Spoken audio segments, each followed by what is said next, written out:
So if, as a consumer, as a patient, you hear the word goals of care, it should be about goals and values and things that you want to happen to you in terms of the kind of life that you want to live. You know, we need to be able to tailor-make the medical intervention and the medical treatment to a particular value or goal or lifestyle that you want. You are the most important person in deciding your goals of care and therefore our agreed goals of care for your treatment. So a goals of care plan, the completion of a document, is what we call a clinical care plan. It's a hospital-based document that frames and outlines the treatment decisions we're taking in relation to this particular episode of care, the time you're in hospital.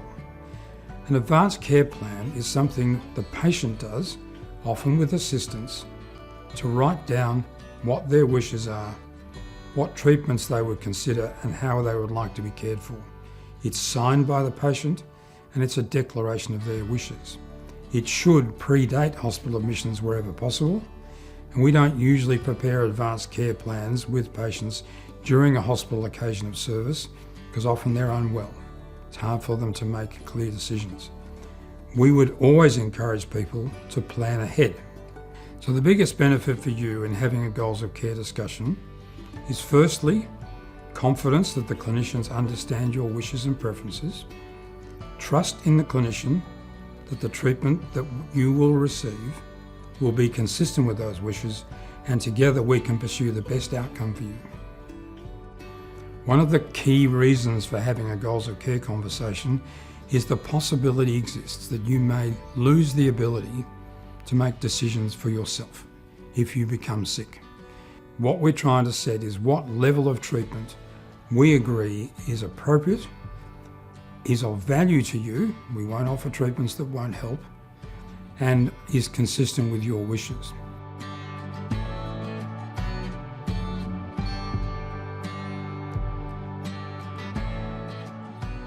So when we have a conversation about goals of care, we'll often start about trying to understand how you function at the moment and what is currently important to you in your life. And often people will then talk about what's not a good quality of life for them. So at what point is it not worth those things? And that enables us to then have a shared conversation about the things that may happen to you, that are likely to happen, and therefore try and make some decisions about what treatments are appropriate and what treatments won't help get you back to that quality of life that you can define. This has to be a shared decision. I don't think it should ever be something that someone leaves the hospital and feels like they've made alone.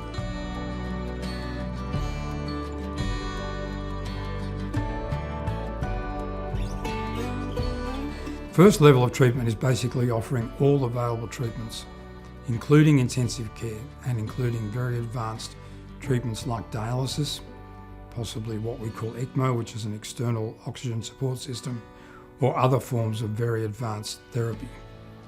The next level of treatment is intensive treatment with a treatment ceiling. In other words, we make some choices about treatments you would not want and we don't think we should offer you because they won't be beneficial or you don't wish to tolerate them because they're uncomfortable, can be distressing and can be prolonged. The third level of treatment is ward level care optimised to give you the best chance of a good outcome, but removes the intensive treatments, and we agree specifically on which treatments can be provided because there's a limit to the kind of treatments that can be provided at ward level.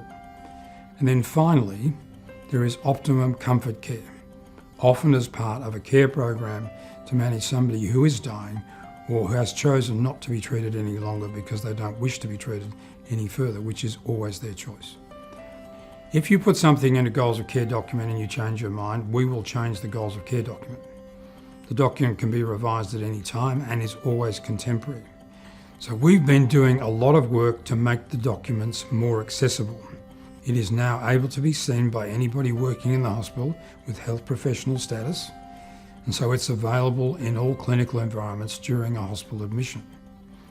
We are, though, involved at the moment in a project with the patient's permission to include their goals of care record in the Australian My Health Record so it can be viewed by clinicians outside the hospital. Having that information available, what you thought at a particular time, is valuable. So we look forward to that option, sharing the information more widely. What that also means is it's really important, and one of the things I would always ask you is who is the person who you want to speak on your behalf when you can't speak for yourself? Unfortunately, sometimes people can't speak for themselves, and that's where that prior discussion enables family members to make decisions that they know are right rather than they think are right. And that reduces stress in this situation. When I hear from a family member, Mum said she never wanted to be in a nursing home, she never wanted to be in this situation, it allows us to make a much more informed decision than, I never talked about this with Mum, I don't know what she'd want. And the burden on family members is then reduced, and that's really important when you're making these really big decisions about family members. It's really important we talk to our relatives about what is the most important thing in our lives, and often people will describe someone they know or something that happened to someone else, and that's a really good starter conversation often of what would you want in that situation. It's that gives your family the opportunity to give them much more information in the future if this discussion ever has to happen. And I think we can never talk about it too much, but it is something that some people find quite confronting to talk about. So often, despite it being something we should all talk about, often it's not discussed until there is a health crisis.